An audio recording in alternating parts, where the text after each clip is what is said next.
دیکھو، سب سے پہلا عقیدہ ہر مسلمان کو یہ ہونا چاہیے، اللہ کے دیکھنے کے تعلق سے، اللہ کے دیدار کے تعلق سے یہ ہونا چاہیے، کائنات میں، پوری کائنات میں جب سے دنیا بنی ہے، کائنات بنی ہے، ہر چیز کو لے لے آپ، جب سے کائنات بنی ہے اور قیامت تک کائنات میں جو چیزیں آئیں گی، صرف ہمارے نبی کو چھوڑ کر، صرف ہمارے نبی کو چھوڑ کر جاگتے ہوئے اپنے جسم کی آنکھوں سے کسی نے بھی اللہ کا دیدار نہیں کیا۔ سمجھ میں آ رہے ہیں آپ کو؟ اللہ کا دیدار ہمارے نبی کے علاوہ جاگتے ہوئے جسم کے آنکھوں سے کسی نے بھی اللہ کو نہیں دیکھا، صرف ہمارے آقا نے دیکھا۔ اور وہ بھی کب دیکھا؟ معراج کی رات، پورے جسم کے ساتھ جاگتے ہوئے جسمانی آنکھوں سے، اور وہ بھی قرآن کہتا ما زاغ البصر وما طغی، میرا محبوب پلکیں جھپکے بغیر میرا دیدار کر رہا تھا۔ ہمارے آقا کے علاوہ کسی نے بھی اللہ کا دیدار نہیں کیا کائنات، لیکن خواب میں اللہ نے بہت سے نبیوں کو اپنا دیدار عطا فرمایا۔ خواب میں اللہ تعالیٰ نے اپنا دیدار عطا فرمایا، اور اہل سنت والجماعت کے نزدیک یہ عقیدہ ہے، اللہ کے نبی ہمارے آقا نے اپنے آنکھوں سے جاگتے ہوئے اللہ کا دیدار کیا، اور باقی سارے نبیوں کو اللہ نے یا تو روحانی طور پر دیدار عطا فرمائی، یا تو اللہ نے خواب میں دیدار عطا فرمایا۔ بلکہ ایک کتاب میں لکھا ہوا ہے، یہ تمام عقیدوں کی کتاب میں لکھا ہوا ہے، اللہ نے اپنے کچھ ولیوں کو بھی اپنے دیدار سے مشرف فرمایا ہے۔ اللہ نے کچھ اللہ والوں کو بھی اپنا دیدار عطا فرمایا ہے، اور کتابوں میں لکھا گیا ہے عقیدوں کی 100 سے زیادہ مرتبہ امام اعظم نے اللہ کا دیدار فرمایا ہے۔ امام اعظم نے کتنے مرتبہ دیکھا اللہ کو؟ 100 سے زیادہ مرتبہ۔ کیسے دیکھا؟ عالم خواب میں دیکھا، جاگتے ہوئے آنکھوں سے صرف ہمارے نبی نے دیکھا، اور پھر اس کے بعد ہمارے نبی کے علاوہ اللہ نے اپنے پیغمبروں کو دیدار عطا فرمایا، خواب میں یا روحانی طور پر، اور جن جن اللہ والوں کو اللہ نے چاہا انہیں بھی اپنا دیدار عطا فرمایا۔ اب باقی رہی عام مسلمانوں کی بات، باقی رہی عام مسلمانوں کی، تو باقی عام مسلمانوں کو کل قیامت کے دن جب جنتی جنت میں داخل ہوگا، اس وقت اللہ کا دیدار نصیب ہوگا۔ اس وقت ہر مسلمان اللہ کو دیکھے گا۔ کب دیکھے گا مسلمان اللہ کو؟ کل قیامت کے دن جب جنت میں جائیں گے، تو اس وقت ہر مسلمان جو جنتی ہوگا کس کا دیدار کرے گا؟ اللہ تعالیٰ کا دیدار کرے گا۔ اب اللہ تعالیٰ کا دیدار کرے گا، نبی کریم نے بھی دیدار فرمائی، انبیاء اکرام نے بھی دیدار کی، اولیاء اکرام نے بھی دیکھا، اور جنت میں ہر مسلمان جو جنتی ہے دیکھے گا۔ تو جب ہر مسلمان جنتی دیکھے گا تو اللہ تعالیٰ کی کیفیت کیا ہوگی؟ یعنی اللہ کو کیسے دیکھے گا؟ اس کے تعلق سے بھی کتابوں میں لکھا ہوا ہے۔ اللہ کے نبی نے دیکھا، اور انبیاء اکرام نے دیکھا، اولیاء نے دیکھا، اور جنتی مسلمان دیکھیں گے قیامت کے دن جنت میں داخل ہونے کے بعد کیسے دیکھیں گے؟ تو فرماتے ہیں کہ اللہ کا دیدار بلا کیف ہوگا۔ بلا کیف کا مطلب کوئی یہ نہیں بول سکتا اللہ کو دیکھ کر کہ اللہ ایسا تھا۔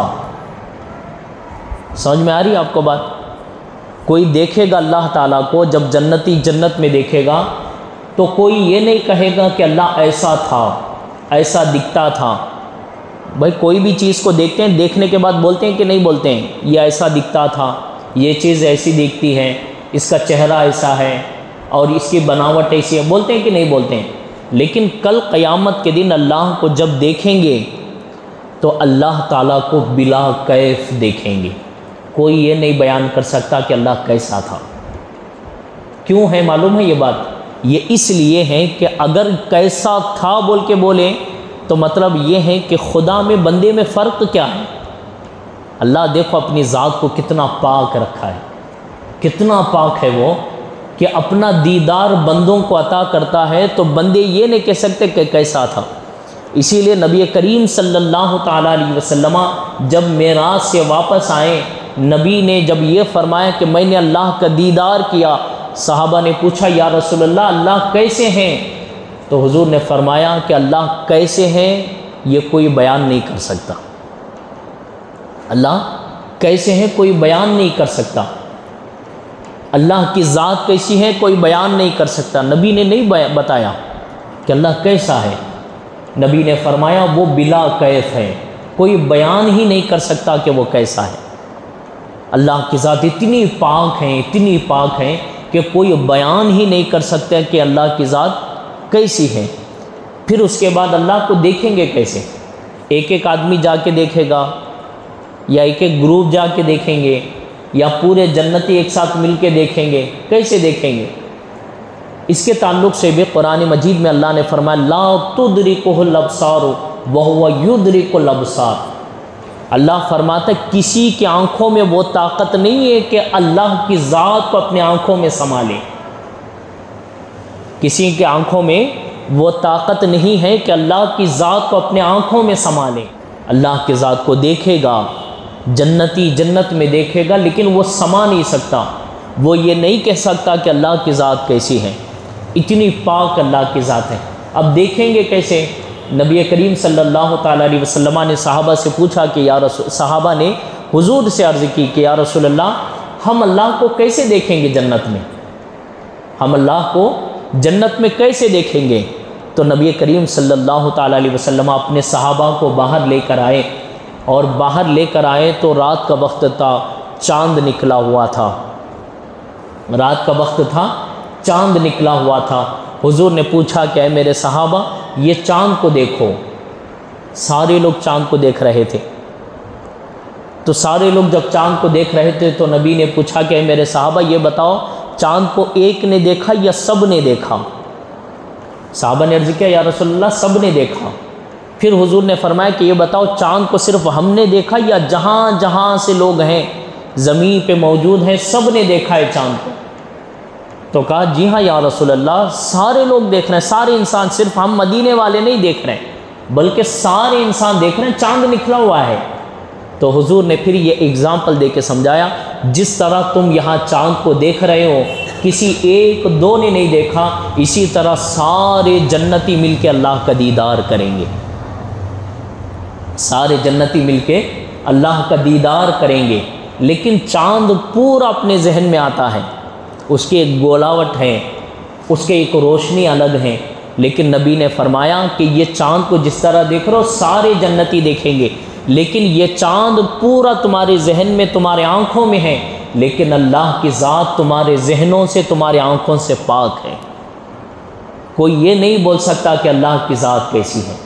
کتنے بہترین انداز سے نبی نے سمجھایا، کتنی پاک ذات ہے، کتنی پاک ذات ہے، اللہ نے اتنا پاک رکھا، ذات اتنی پاک ذات ہے اللہ تعالیٰ کی، کسی کی عقل میں نہیں آتی، کوئی اس کے جیسا بن نہیں سکتا، کوئی اس کی شکل اختیار نہیں کر سکتا۔ وہ کیسا ہے دیکھو، اللہ شکل سے بھی پاک ہے، جسم سے بھی پاک، جسمانیت سے پاک، ہر چیز سے پاک ہے۔ تو اللہ تبارک و تعالیٰ کا دیدار ہوگا، کیسے ہوگا؟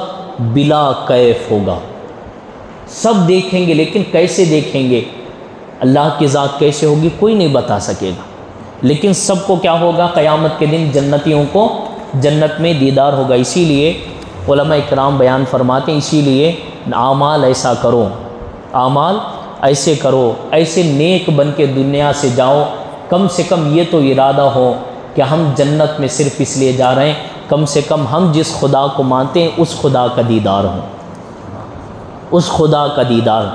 بھائی جنت جو ہے خدا کے دیدار کے سامنے کوئی چیز نہیں ہے، خدا کے دیدار کے سامنے جب سارے جنتی جنت میں جائیں گے، حدیث پاک میں ہے سارے جنتی جنت میں چلے جائیں گے، سارے لوگ جنت کے میوے کھا رہے ہوں گے، جنت کے مزے لے رہے ہوں گے۔ اب اچانک ایک آواز آئے گی، جنتیوں سب کچھ تم نے پا لیا لیکن ایک چیز اب تک تمہیں نہیں ملی۔ سب کچھ مل گیا تمہیں لیکن ایک چیز نہیں ملی تمہیں۔ اب جنتی حیران ہوں گے، جنتی آپس میں بولیں گے کہ ہم تو ساری چیز پا لیے ہیں، جنت مل گئی ہے، جنت کے مزے ہیں، جنت کی حوریں ہیں، جنت کے غلامہ ہیں اور جنت کی ساری بہاریں ہیں، جنت کا شہد ہے، جنت کا پانی ہے، جنت کا سیب ہے، جنت کی ساری غذائیں ہیں، سارے کپڑے جنت کے ہیں، سب کچھ تو مل گیا، ابھی کیا ضرورت ہے، کیا ضرورت ہے؟ تو پھر آواز آئے گی، جاؤ جو تم میں علم والے تھے ان سے جا کے پوچھو کہ کیا ہم سے چھوٹ گیا ہے۔ کس سے پوچھو؟ علم والوں سے پوچھو۔ دیکھو وہاں بھی علماء کی فضیلت ہوگی، وہاں بھی عالموں کی فضیلت ہوگی۔ جاؤ علم والوں سے پوچھو کہ کیا چھوٹ گیا تم سے۔ جب سارے مل کے علماء کے پاس آئیں گے، عالموں کے پاس آئیں گے، علم والوں کے پاس آئیں گے، پوچھیں گے کہ بتاؤ جنت مل گئی، سب کچھ مل گیا، کیا چھوٹ گیا ہم سے؟ اس وقت علم والے بولیں گے سب تو مل گیا، اب تک اللہ کا دیدار نہیں ہوا۔ کیا بولیں گے؟ اب تک اللہ کا دیدار نہیں ہوا۔ جاؤ اللہ کی بارگاہ میں عرض کرو کہ مولا سب تو ملا ہے لیکن تیرا دیدار نہیں ملا۔ اس وقت اللہ تبارک و تعالیٰ اپنے سارے پردے کھول دے گا اور سب جنتیوں کو اپنا دیدار عطا فرمائے گا۔ کیا کیفیت، ذرا سوچیے آپ۔ اور اس انداز سے عبادت کرو نا کہ میں جنت میں جاؤں گا اپنے رب کو دیکھنے کے لیے، پھر آپ کی نمازیں پڑھنے کا ایک الگ مزہ ہوگا، آپ کی عبادتیں کرنے کا ایک الگ مزہ ہوگا۔ اسی لیے اللہ کے تعلق سے جب عقیدہ بیان کیا جاتا ہے نا، ایمان تازہ ہو جاتا ہے، دل بالکل باغ باغ ہو جاتا ہے کہ ہمارا رب ایسا پاک ہے، ایسا پاک رب ہے، جب جنت میں جائیں گے ایسے پاک رب کا دیدار ہوگا، کیا عبادت میں مزہ ہوگا۔ آپ کبھی نماز میں کھڑے ہیں، نماز میں کھڑے ہو کے یہ سوچیں میں اس پاک خدا کی عبادت کر رہا ہوں جو کسی کے ذہنوں میں نہیں آتا، ایسے پاک خدا کی عبادت کر رہا ہوں جو کسی کے سوچ میں نہیں آتا، ایسا پاک ہے ہمارا خدا، سنتا سب کچھ ہے لیکن کسی کے ذہنوں میں آتا نہیں ہے۔ تو اللہ تبارک و تعالیٰ کی ذات اتنی پاک، اتنی صاف ذات ہے کہ کسی کے ذہنوں میں آنے والی وہ ذات نہیں ہے، لیکن پھر بھی کیا ہوگا؟ قیامت کے دن سارے لوگ اللہ تعالیٰ کے دیدار کریں گے۔